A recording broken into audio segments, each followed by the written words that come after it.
Apa para bosku sudah puas baku hantam di kolom komentar? Semoga saja tidak cedera hati maupun patah hati ya. Karena Pertamina Mandalika International Street Circuit harga mati untuk tanggal 18 sampai dengan 20 Maret tahun 2022. Gelaran MotoGP dilaksanakan bosku ya. Jadi tidak perlu pusing-pusing bosku berpikir tentang aspal, tentang tribun ya. Silahkan datang ke sirkuit Mandalika pada tanggal tersebut dan saya jamin Anda tidak akan mau pulang bosku ya. Assalamualaikum warahmatullahi wabarakatuh. Bagaimana kabarnya para tuan-tuan dan nyonya-nyonya penggemar MotoGP setanah air yang cinta terhadap pembangunan nasional ini, yang sangat support terhadap sirkuit Mandalika yang merupakan sirkuit bangsa Indonesia ya, yang kritis. Maju dulu bosku ya, maju dulu di bangku depan ya. Sedangkan yang nyinyir keluar dulu di ruangan ya, karena ini bukan tempat Anda bosku ya. Sedangkan bagi yang optimis tetaplah, karena kita akan berbahagia nantinya ya, dimana gelaran MotoGP akan genggap gempita di sirkuit Mandalika yang akan menjadi saksi sejarah 25 tahun yang lalu bosku ya, dan kini terulang. Bagaimana tidak kita harus memberikan dukungan bosku ya. Bagaimana tidak kita tidak memberikan semangat. Apapun yang terjadi bosku ya, untuk masalah teknis, untuk aspal, untuk tribun, itu biarkan dari pihak pengembang ya, yang berpikir ya. Sedangkan kita di sini adalah bagaimana menyatukan rasa kita ya, mengawal mega proyek ini, mengkritisi tapi jangan membuli bosku ya. Mengkritisi dengan rasa benci, itu Anda sudah berada pada posisi yang salah ya.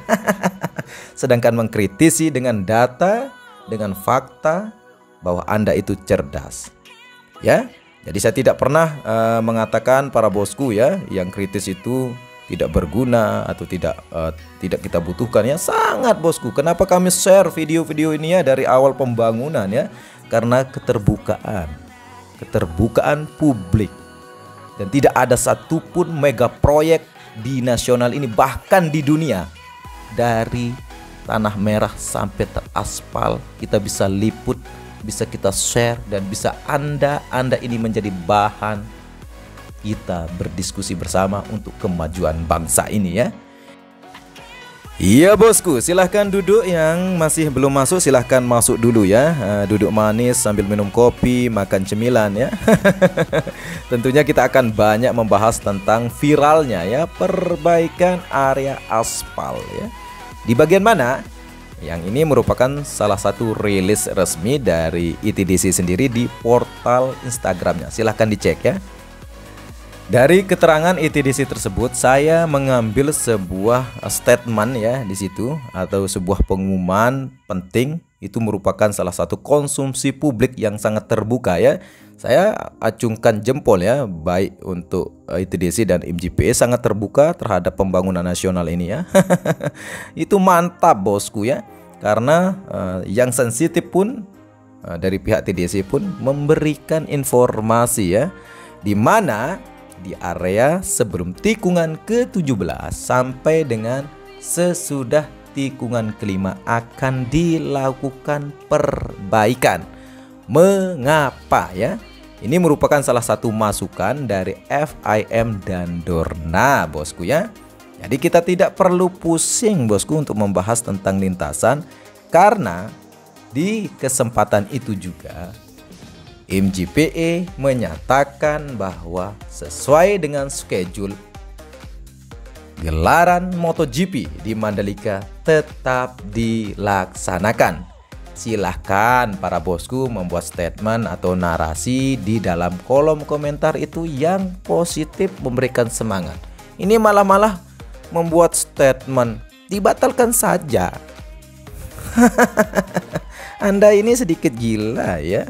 Kenapa bilang sedikit gila? Kita sudah menunggu 25 tahun, disuruh nunggu setahun lagi, kan gila. Dorna tidak akan pernah rugi karena sudah mendapatkan kompensasi 149 miliar rupiah ya. Yang rugi siapa? Yang rugi tetap Indonesia bosku. Kenapa ditunda terus? Sedangkan ajang MotoGP ini bukan sekedar olahraga motor balap saja, bosku. Ini bisnis. Kenapa sirkuit Mandalika dari awal pembangunan sampai detik ini terus diserang, bosku ya? Terus diserang. Mengapa hal ini terjadi, bosku ya? Karena sirkuit Mandalika yang akan menyelenggarakan event balap motor kasta tertinggi di dunia, bahkan untuk balap mobil juga nantinya, ini akan menjadi sebuah daya tarik di mana para pelancong, para wisatawan, masyarakat Indonesia yang berkumpul. Sama artinya ketika Anda hadir ke sirkuit Mandalika nanti di tanggal 18 sampai dengan 20, berarti Anda sudah menjadi bagian sejarah menyumbang, bosku ya. Menyumbang kepada negara. ITDC ini badan usaha milik negara, perusahaannya negara. Yang dimana untungnya akan menjadi salah satu kemaslahatan umatnya atau masyarakat Indonesia. Jadi sebenarnya masyarakat disenangkan akan kembali ke masyarakat lagi. Sedangkan kenapa kita harus membuli sirkuit ini? Beda dengan kritis ya. Ini saya tegaskan kepada bosku, beda bahasa kritisme yang mengkritisi di mana aspek pengerjaan daripada Anda menyampaikan dibatalkan. Banyak isu yang menyampaikan WSBK tidak bisa dilaksanakan di Indonesia, masih carut marut, dijalankan bosku ya. Free season, pramusim mana bisa, dijalankan juga, sukses juga. GP mana juga bisa dijalankan katanya ya. Kita lihat nanti tanggal 18 sampai 20 bosku ya, apakah bisa. Jadi saya tidak akan pusing-pusing bosku ya untuk memberikan sebuah statement, tapi saya akan memberikan sebuah fakta, bukti bahwa pihak pengembang dan pemerintah pusat terus berusaha sekuat tenaganya untuk mengembalikan lagi muka bangsa ini bosku ya, yang sudah 25 tahun tidak mampu, yang sangat besar, 277 juta penduduk Indonesia. Masa sekelas sirkuit internasional kita tidak punya, sedangkan dibuatkan dibully. Apa mau kita bosku ya? Ini demi kemajuan sport entertainment di Indonesia ya, baik untuk kemajuan daripada industri otomotif juga. Ini yang menjadi pikiran kita, bukan hanya ego kita bosku ya, yang tidak dianggap megah, yang tidak sesuai dengan ekspektasi Anda. Tentu akan jauh berbeda bosku ya. Setiap orang mempunyai karakter sendiri, mempunyai istilahnya yang sederhana, selera sendiri. Jadi yang penting adalah ketika sudah dilaksanakan event motor kasta tertinggi di dunia, itu sudah menjadi standar bahwa sirkuit Mandalika sudah tidak bisa diragukan lagi kapasitasnya sebagai sirkuit yang sangat megah dan sangat cantik. Itu yang ditulis oleh Dorna ya, di portal resmi MotoGP ya, sudah diakui dan sah katanya ya. Tentunya ya bosku ya, banyak kritikan dari para pembalap juga, ada juga sumbangsi saran ya. Tapi tidak semua pembalap juga harus diambil sarannya bosku ya, karena tidak semua pembalap juga mampu melewati sirkuit Mandalika ini dengan mudah ya. Ketika menjuarai dengan catatan waktu yang terbaik, pasti pembalap itu berstatement positif. Tapi ketika pembalap itu catatan terburuk, ya akan salahkan lintasannya. Ya biasalah, lumrah, namanya juga manusia bosku ya. Kadang kita juga sering tidak mau disalahkan ya, kita salahkan orang saja ya. Tapi saya bosku ya, kalau memang salah saya ngakui salah informasinya. Kalau memang benar ya saya akan pertahankan. Tapi pada dasarnya saya juga tidak akan mengambil sebuah informasi pada sumber yang salah ya. Jadi saya lebih menitik beratkan informasi saya ketika proses pembangunan ini, ya saya mengambil atau mengutip di laman Instagramnya ITDC atau MGPE atau beberapa statement resmi daripada para petinggi ITDC dan MGPE. Tidak ada berita di luar itu saya ambil ya. Terkait juga dulu ya tentang pengaspalan, itu tidak boleh jeda katanya. Akhirnya jeda. Yang saya yang dibully bosku, padahal saya itu mengambil dan mengutip. Saya hanya menyampaikan dan tidak sedikit pun saya menutupi.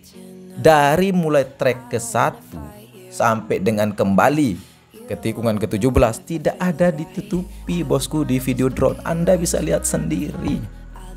Sedangkan untuk area lintasan yang dilakukan evaluasi dari tikungan ke-17 sampai dengan tikungan ke-5 nantinya, kita akan pantau bersama bagaimana metodenya. Karena ya beberapa hari lagi ya, lebih sedikit lah 5 hari atau 9 hari dari gelaran MotoGP, apakah bisa selesai?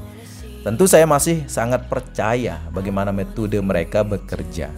Yang jelas tiket sudah dijual, itu berarti tidak ada perubahan tentang waktu gelaran MotoGP di Indonesia. Jadi kesempatan ini saya ingin menyimpulkan dari semua statement para netizen ya, dari beberapa ratus yang berkomentar. Saya baca semua ya, dari yang sangat semangat sampai yang sangat nyinyir ada bosku ya. Tapi saya akan simpulkan di sini bahwa tidak ada kesempurnaan yang akan dibuatkan manusia yang semuanya dapat menyenangi ya dari seluruh mata yang memandang. Pasti ada salah, pasti ada kekurangan. Tapi kita lebih mengedepankan daripada fungsi, bukan masalah model bosku ya. Kenapa? Saya jamin bosku ya, yang laki di sini ya, bagi yang laki, Anda suka pakai jas, tidur setiap hari atau jalan setiap hari pakai jas yang rapi terus pakai dasi, ketimbang Anda pakai kaos. Yang nyaman mana? Padahal yang paling nyaman itu adalah kaos. Anda bisa jalan-jalan bebas tanpa harus gerah. Itu pakai jas, pakai dasi dan sebagainya, aksesoris. Memang megah bosku rupanya, tapi kita merasa kusuk, sumuk bosku ya. Atau gerah. Jadi apa yang kita butuhkan adalah sebuah kenyamanan, dan ini yang diwujudkan oleh ITDC dan NGPE, membuat Anda lebih nyaman di tribun premium ini bosku ya. Lebih nyaman, lebih bahagia Anda lebih nonton di sini ya. Karena kenapa kita bahagia? Ya bagi Anda tidak bahagia menonton di negaramu sendiri, berarti Anda perlu ya sedikit direnovasi hati Anda ya. Ya mohon maaf bosku, karena saya termasuk orang yang suka bercanda, tidak terlalu serius, karena setiap hari kita lihat lintasan sirkuit Mandalika, setiap hari kita lihat progresnya. Tanpa saya jelaskan juga para bosku sudah sangat cerdas untuk dapat melihat capaian pengerjaan. Tapi saya akan lebih membuat diskusi setiap hari itu lebih semangat ya. Kita coba ya singkirkan dulu yang nyinyir-nyinyir itu bosku. Mari yang optimis, mari yang kritis maju di sini ya. Kita akan saling cerca ya. Bukan saling cerca ya, bersatu untuk kemajuan bangsa ini. Mungkin saja para bosku merasa sangat aneh ya. Sirkuit Mandalika yang belum jadi sudah menggelar event balap motor internasional. WSBK sukses digelar bosku. Walaupun sarana prasarananya ya seperti itu ya. Ada yang becek-becek, ada yang mandi-mandi hujan bosku ya saat itu ya. Tapi ya itu kenyataannya. Kita tidak perlu tutup-tutupi lagi, karena setelah itu dilakukan perbaikan. Belum jadi seutuhnya, sirkuit Mandalika juga melaksanakan pramusim di saat pembangunannya. Besok lagi ketika MotoGP juga belum seutuhnya penuh pembangunannya. Itu menjadi bukti bosku ya, bahwa Dorna Sport by FIM juga sangat cinta terhadap siapa bosku? Terhadap para pencinta MotoGP Indonesia yang sangat banyak, karena mereka melihat sebuah kompetisi bisnis yang sangat luar biasa. Modal kita 270 juta penduduk Indonesia. Bagaimana Sepang tidak sepi nantinya, bosku ya? Dia hanya sekitar 30 juta, bosku, penduduknya ya, kalau tidak salah ya. Silahkan koreksi. Tapi yang jelas kita 5 kali lipat dari penduduk mereka ya. Jadi ini menjadi basis bisnis yang sangat potensial, bosku ya. Ini kenapa Indonesia terus diserang oleh media asing ya. Jadi media asing ini punya agenda juga, bosku ya. Negara-negara berkembang seperti Indonesia ini tidak bisa diberikan maju, bosku ya, seperti itu. Jadi kita patut sekarang bagaimana kita ini bersatu, memviralkan, kita utuh. Bagaimanapun sirkuit Mandalika ini adalah sirkuit kita bersama. Hanya itu yang saya sampaikan kepada bosku. Mohon maaf pidato ini pidato ini, bosku ya. Ya, narasi ini silahkan dikomentari, bosku. Kita bersama-sama terus kawal mega proyek nasional ini. Saya Disndoro pamit undur diri. Billahil sabli hafadhikul khairat. Wassalamualaikum warahmatullahi wabarakatuh. Bravo Indonesia. Bravo sirkuit Mandalika. I fall into a trap that I made by myself. Oh, and I always do the wrong thing. I'm unstable and I'm unsteady. I've lost 1,000,000 times already, and I'm so sorry, but I'm not able to slow down. I feel unable and so unworthy. My heart feels heavy. I've lost already, and I'm so sorry, but I'm not able to slow